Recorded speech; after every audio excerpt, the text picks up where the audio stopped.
Landbounuus word met trots aan jou gebring deur Laveld Agrochem. Saam boer ons vooruit. Michael Grobler is hier van Enviro Biochem. Hy is die kommersiële direkteur. Baie welkom in die ateljee by ons. Baie dankie. Michael, verduidelik gou vir ons, wat doen Enviro Biochem en hoekom is julle so uniek? So Enviro Biochem is 'n trotse Suid-Afrikaanse maatskappy wat fokus op innoverende chemiese oplossings in die landbousektor. Wat ons uniek maak is ons sterk registrasieportefeulje en die feit dat ons voortdurend aanhou belê in navorsing en produkontwikkeling. Ons span, onder andere, bestaan uit chemikuste en chemiese ingenieurs wat die hele tyd produkte ondersoek en ontwikkel om probleme op te los in die landbousektor. Ja, jy het nou die woord herbelegging genoem. Julle fokus nogals daarop. Hoekom is dit vir julle so 'n dryfveer? Charlene, ons glo sterk dat om 'n volhoubare besigheid te bou en 'n volhoubare groei te handhaaf, moet jy belê in jou eie land, jou eie mense.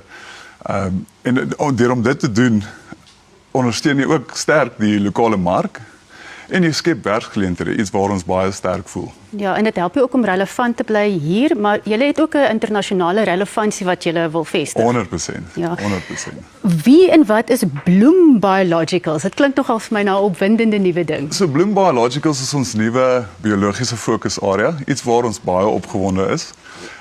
Dit is 'n groot stap vir ons vorentoe. So ons is tans besig om 'n moderne laboratorium op te sit en 'n loodsaanleg of 'n pilot plant soos hulle dit sou noem.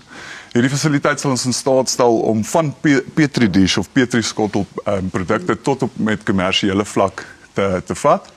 Die biologiese produkte, glo ons, in die landbousektor gaan 'n baie groot invloed hê vorentoe. So ons het besluit as 'n maatskappy, ons wil nie net betrokke wees in daai segment nie, maar ons wil 'n innoveerder wees in dit. Hoe dink julle gaan dit julle kliënte en ook die mark byvoorbeeld? Ek moet eintlik vir jou vra, is daar 'n mark hiervoor alreeds? Daar is definitief en hy groei elke jaar vinniger en vinniger. En hoe dit ons kliënte gaan bevoordeel is, ons gaan nie net produkte ontwikkel wat eintlik probleme oplos nie. Ons gaan ook fokus om vinniger probleme te identifiseer vir ons kliënte. Wat op die einde van die dag, dit is nou gewasprobleme, produksieprosesprobleme wat ons kliënte in 'n beter posisie sal sit om vinniger hulle probleme op te los en meer akkuraat. Ja, klink vir my dat julle maatskappy met baie visie en groot toekomsplanne. So hoe lyk die pad vorentoe vir Enviro Biochem? Ons visie is om in Suid-Afrika se mark 'n leier te wees in beide chemiese en biologiese innovasie. Ons wil aanhou terugbelê in ons land in mense en navorsing en in produkontwikkeling. Met inisiatief soos Bloom Biologicals investeer ons nie net in vandag nie, maar ons fokus op die volgende generasie. Ja, so volhoubaarheid is 'n groot fokus vir julle. En dit wat jy nou gesê het van belê in ons land en ons mense, dis iets waarmee ek kan identifiseer. Baie dankie en baie sterkte. Baie dankie. Ek waardeer dit, is 'n voorreg.